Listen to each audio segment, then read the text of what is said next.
Baik, selamat datang. Masih bersama saya Irfan di Belajar IT. Saat ini kita akan membuat sebuah landing page menggunakan framework Bootstrap ya. Jadi ini adalah situs resmi framework Bootstrap, yaitu getbootstrap.com. Di sini ada dokumentasi yang dapat kita manfaatkan untuk mengetahui lebih dalam fitur-fitur apa saja yang ada di framework Bootstrap ini ya. Pada pertama kali kita akan buat sebuah template dari sebuah template. Jadi di sini saya akan buat sebuah file index.html, kemudian copy pastekan indexnya. Selanjutnya kita cek apakah browser ini sudah ada framework Bootstrap-nya atau sudah mengandung framework Bootstrap atau tidak ya. Jadi di sini sudah mengandung framework Bootstrap 4.5.2. Kemudian biasanya Bootstrap untuk bagian JavaScript selalu umumnya menggunakan jQuery. Jadi jQuery-nya menggunakan CDN, terus Popper.js dan Bootstrap main.js ya. Jadi semua yang ada di bagian template ini merupakan content delivery network ya. Jadi file CSS dan JavaScript-nya tidak ada pada folder kita. Jadi otomatis kalau kita tidak online, maka file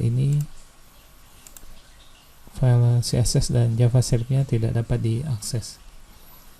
Pertama-tama kita akan membuat sebuah navigasi untuk landing page kita.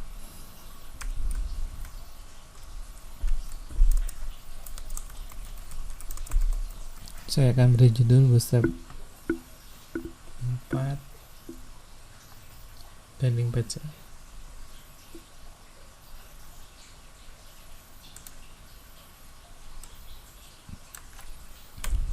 Jadi saya akan memanfaatkan navigasi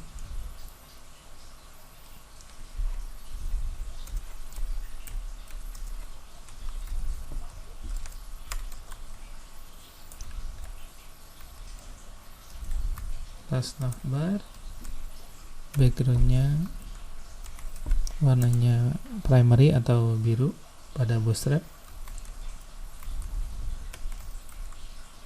kemudian navbarnya itu dark,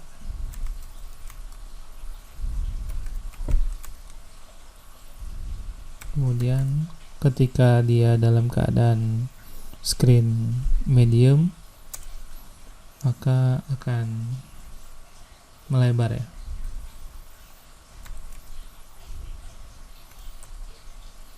Fix to top itu ketika di scroll ke bawah maka navigasi tidak akan ikut, tetap berada di atas, tetap terlihat berada di atas.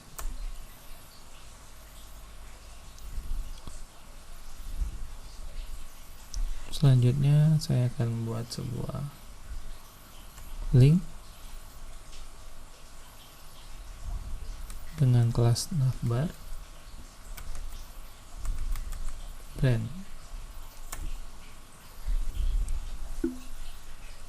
Jadi saya menggunakan Emmet untuk extension di Visual Studio Code. Jadi kita tidak perlu membuat script tag dari awal ya. Kita hanya mengetik A, kemudian kelasnya apa, kelasnya navbar, kemudian enter, akan jadi langsung script tag dengan kelas tersebut gitu.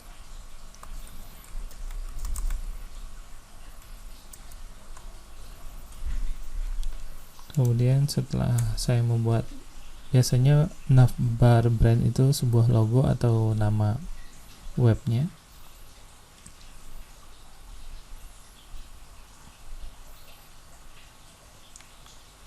Selanjutnya saya akan buat sebuah item,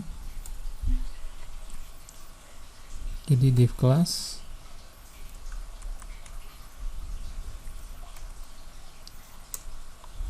collapse navbar collapse, ID-nya adalah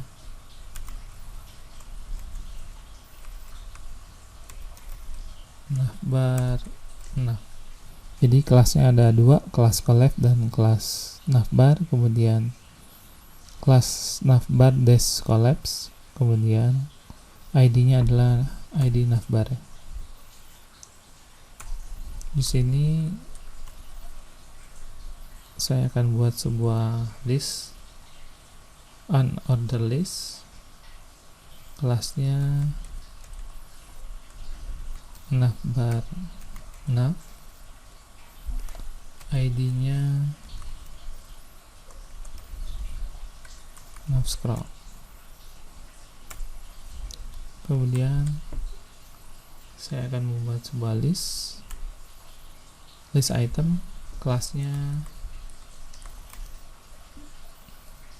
navbar nav item. Nah, di nav item ini saya akan buat sebuah link dengan kelas nav link.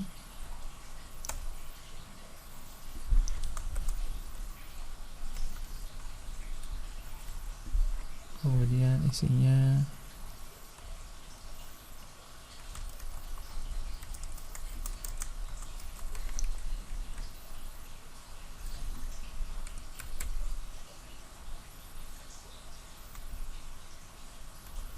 save.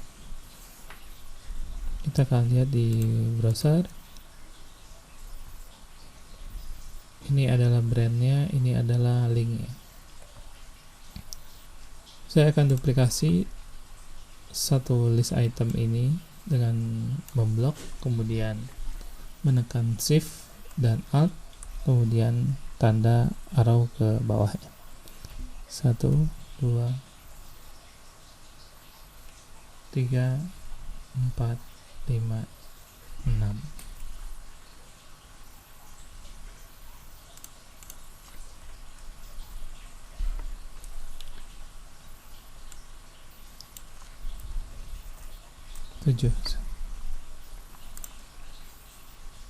Baru kita edit apa saja yang akan kita buat. Yang pertama adalah informasi,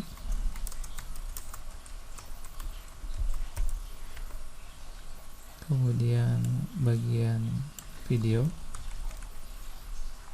selanjutnya adalah slider atau showcase, kemudian fitur selanjutnya adalah latihan menggunakan card, kemudian ini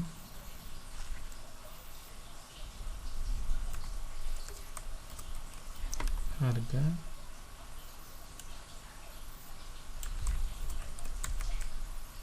review,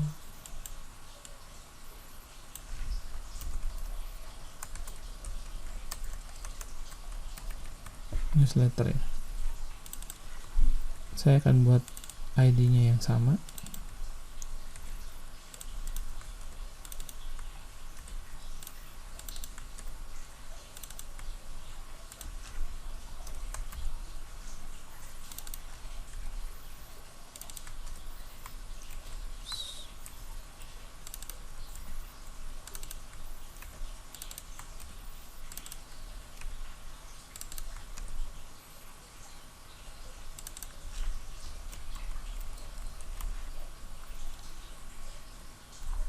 Kemudian di save, maka kita cek.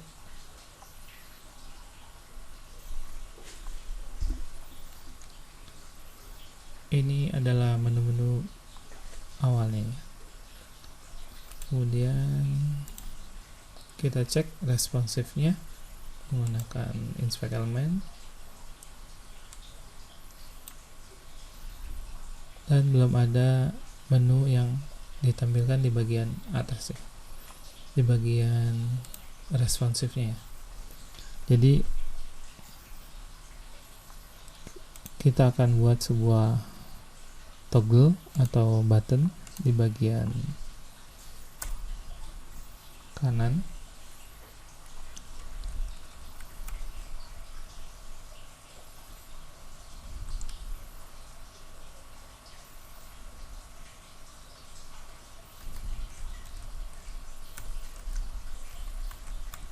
Jadi kelasnya adalah toggler.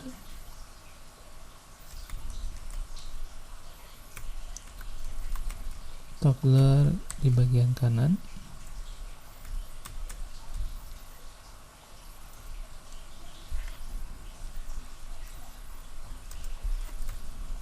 Tipenya button ya.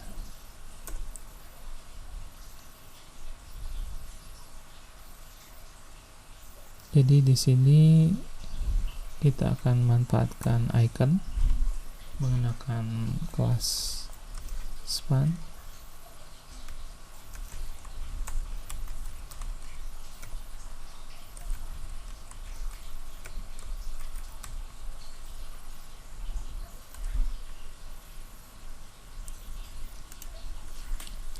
Selanjutnya untuk data,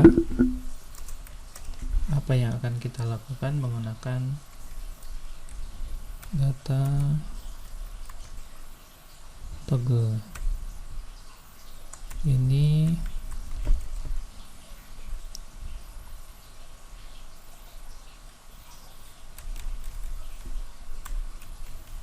Collapse data toggle-nya,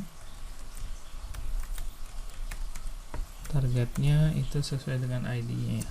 ID navbar nav.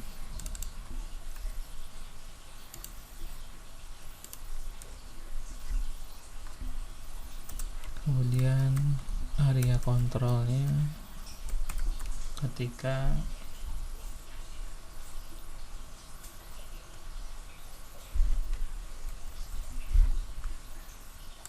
biar terlihat kita. Area controls navbar nav.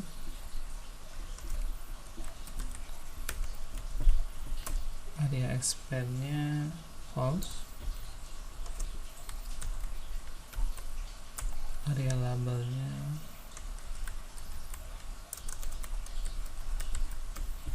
toggle navigation.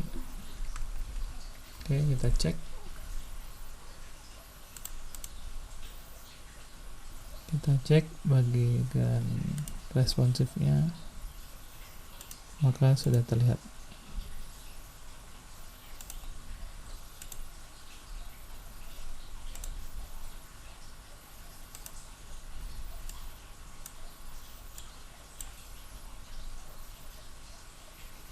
Oke, untuk lebih jelasnya bisa kita menggunakan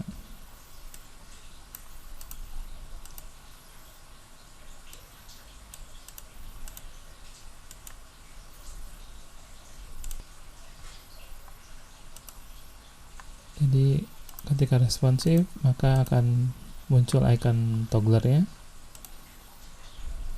dan bisa memilih menunya. Oke, itu adalah bagian navigasi. Selanjutnya kita akan masuk ke bagian kontennya. Terima kasih atas perhatiannya. Selamat pagi.